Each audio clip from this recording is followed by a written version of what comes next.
వచ్చాడు. మరి దేవుని గొర్రెపిల్లగా వచ్చాడు. దేవుని గొర్రెపిల్లను మరి ఆయన యోహాను దగ్గరకు వచ్చినప్పుడు ఏమన్నాడు? ఇదిగో లోక పాపములు మోసుకొని పోవు దేవుని గొర్రెపిల్ల అంటాడు. ఈ గొర్రెపిల్ల లోక పాపములు మోసుకుంటానికి వచ్చిందనుకుంటా. మరి ఇక్కడ వధింపబడిన దేవుని గొర్రెపిల్లగా ప్రకటన గ్రంథంలో మనం చూస్తూనే ఉంటాం. ఇక్కడ లోక పాపములను మోసే గొర్రెపిల్లే ప్రకటనలో గ్రంథంలోని వధించిన దేవుని గొర్రెపిల్ల.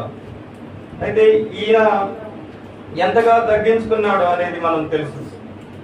ఫిలిప్పీ పత్రికలో పౌలు రాస్తాడు కదా, ఆయన శిలువ మరణం పొందినంతగా రిక్తునిగా తను తాను ఎంతగా తగ్గించుకున్నాడంటే, మరి తగ్గించుకొని శిలువ మరణం పొందినంతగా మరి తండ్రి యొక్క బాధ్యత ఏంటంటే ఆయనను హెచ్చించాలి. ఆయన తండ్రి కుడి పార్శ్వమున హెచ్చించబడ్డాడు. తండ్రి కుడి పార్శ్వమున అంటే అందులో ఎవరు తగ్గించుకోలేని స్థితిని దగ్గర నుంచి దేవుడు తన కుమారుని ఎంతగా యేసు ప్రభు తగ్గించుకున్నాడంటే అంత తగ్గింపు ఈ లోకంలో ఎక్కడా లేదు. అదేగే దేవుడు అంత గొప్ప ఆధిక్యమైనటువంటి సింహాసనం అధిష్ఠించడానికి దేవుడు ఎంతో ఆయన్ని హెచ్చించాడంట. ఆయన ప్రభు అని మోకాలు ప్రతి నాలుక ఒప్పుకున్నట్లు ఆయన అంత గొప్ప నామాన్ని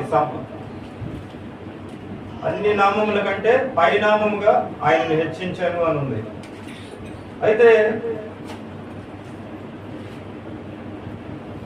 అయితే ఈనాటికి కూడా మరి ఇటువంటి శిలువ కార్యం ద్వారా అనేకులకు మనకి ఫలింపులోనికి వస్తూనే ఉన్నారు. అది పునరుద్ధాన ఫలం.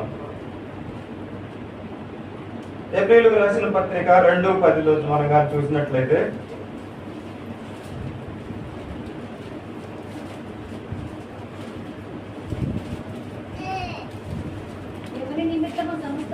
ఎవరి నిమిత్తము సమస్తము ఉన్నవో, ఎవరి వలన సమస్తము కలుగుచున్నవో, ఆయన అనేకులైన కుమారులను మహిమకు తెచ్చుచుండగా వారి రక్షణకర్తల శ్రమల ద్వారా సంపూర్ణంగా చేయుటకు ఆయనకు తగును.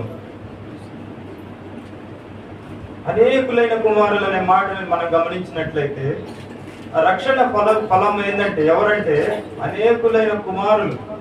కింద దగ్గరికి చూస్తే ఆ రక్షణకర్తల శ్రమల ద్వారా సంపూర్ణంగా చేయుటకు ఆయనకు తగును. పరిశుద్ధపరచబడు వారికి